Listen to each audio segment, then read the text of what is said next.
CBSE ने class 10th के social studies के पेपर को पढ़ने को लेकर कई सारे बदलाव किए हैं और ये बदलाव इतने इंटरेस्टिंग है जिसको मैं यहाँ पर दिखलाना चाहूंगा एसएसटी को लेकर।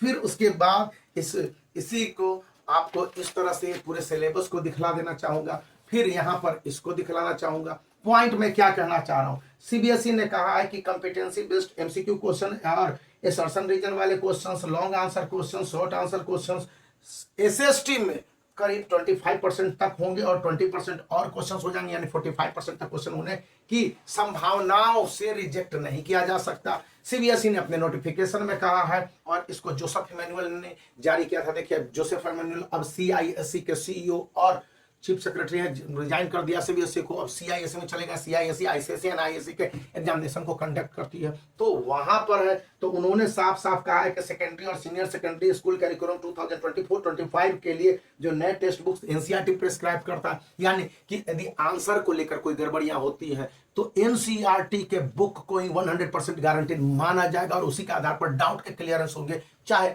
आप जाते हो चैलेंज के लिए या सप्लीमेंट्री एग्जामिनेशन में जाते हो या एग्जामिनेशन में किसी तरह के फैक्ट और फिगर लिख देते हो। यही बात यहाँ पर मोस्ट लाइकली क्वेश्चन बैंक में मैंने बताया है, जिसका लिंक इस वीडियो के डिस्क्रिप्शन में दे दिया है। देखिए, यहाँ पर ये साफ साफ लिखता है कि यदि स्टूडेंट एनसीईआरटी के फैक्ट फिगर से अलग कोई फैक्ट फिगर को डालते हैं तो कंसिडरेबल नहीं है। और प्रत्येक सब्जेक्ट के प्रत्येक बुक में एक चैप्टर को 2 से ज्यादा बार, मतलब 2 से 3 तरह से पढ़ाए जाने हैं। पहला सब्जेक्टिव टाइप, दूसरा ऑब्जेक्टिव टाइप और तीसरा है कि उनके थॉट बेस्ड, यानी कि टीचर को मल्टी फंक्शनल होकर पढ़ाने हैं। जैसा कि यहाँ पर कंटेंट भी दे दिया गया है। अब कंटेंट के साथ साथ और सारी बातें कहता है, जिस तरह से पूरे वर्ड ऑफ एडवाइस है स्टूडेंट के लिए कि स्टूडेंट को क्या करने हैं क्या नहीं करने हैं। यहाँ पर साफ साफ बोला जाता है कि स्टूडेंट जब पढ़ाई कर रहे हो तो 2 बातों को अच्छी तरह से समझ लें कि उनके जो भी सब्जेक्ट है उनके आंसर में वर्ड लिमिट 100% गारंटीड होने चाहिए। वर्ड लिमिट को अगर क्रॉस करते हैं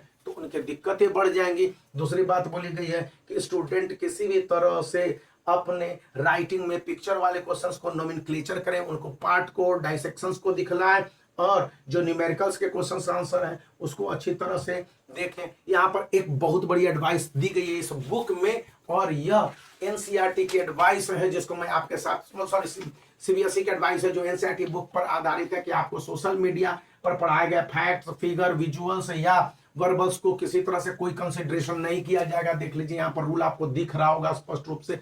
और यदि स्टूडेंट इस तरह का कोई जर्नल, मैगजीन, स्टैंडर्ड मैगजीन को ध्यान रखते हैं तो इसके फैक्ट्स को किसी भी तरह से ध्यान नहीं रखा जाएगा। यदि स्टूडेंट किसी भी बात को लेकर अपने सब्जेक्ट पर चैलेंज करते हैं या सीबीएसई को या स्कूल को किसी तरह से बात बोलते हैं तो उन्हें इस बात की जानकारी होनी चाहिए कि उनके जो फैक्ट और फिगर है एनसीईआरटी बुक पर बेस्ड हो और क्वेश्चंस जो तैयार किए जाएंगे सीबीएसई के वे एनसीईआरटी के विशेषज्ञ एनसीईआरटी के बुक और सीबीएसई के सिलेबस के हिसाब से दोनों में तालमेल बिठाते हुए सब्जेक्ट वाइज इनको तैयार करेंगे। तो यहाँ पर जो बातें बताई गई हैं, इस बुक का लिंक वीडियो के डिस्क्रिप्शन में है और पूरा डिटेल भी है। तो ये बता रहा है कि स्टूडेंट अगर किसी तरह से कोई गड़बड़ी में फंसते हैं या उनके प्रॉब्लम आते हैं तो इसके लिए वो सभी को, समाज को जिम्मेवार मानने के बजाय पहले ये समझे कि आखिर उन्होंने किया क्या है और उनको इंस्ट्रक्शन क्या दिया गया था।